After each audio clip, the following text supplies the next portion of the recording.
बोरकुंड तालुका धुळे येथील पशुपालक अनिल गुलाबराव भदाणे यांच्या 7 दुभत्या गायींचा गेल्या 5 ते 7 दिवसात अकस्मात मृत्यू झाल्याने परिसरातील पशुपालकांमध्ये भीतीचे वातावरण निर्माण झाले आहे। या घटनेमुळे मोठे आर्थिक नुकसान झाले असून शासनाने तातडीने नुकसान भरपाई द्यावी अशी मागणी शेतकरी वर्गातून होत आहे।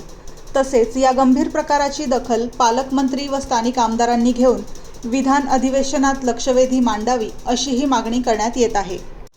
बोरकुंड हे धुळे तालुक्यातील मोठे व्यापारी केंद्र म्हणून ओळखले जाते।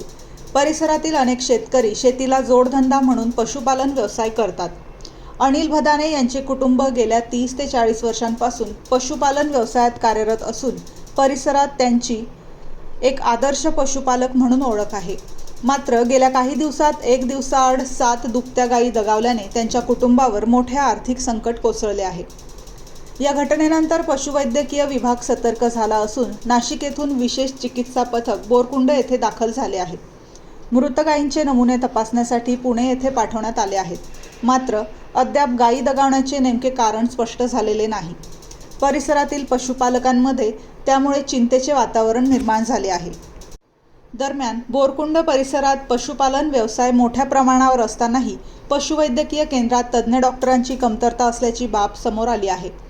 ग्रामीण भागातील पशुपालकांना तातडीची आणि सक्षम वैद्यकीय सेवा उपलब्ध करून देण्याची मागणी नागरिकांनी केली आहे।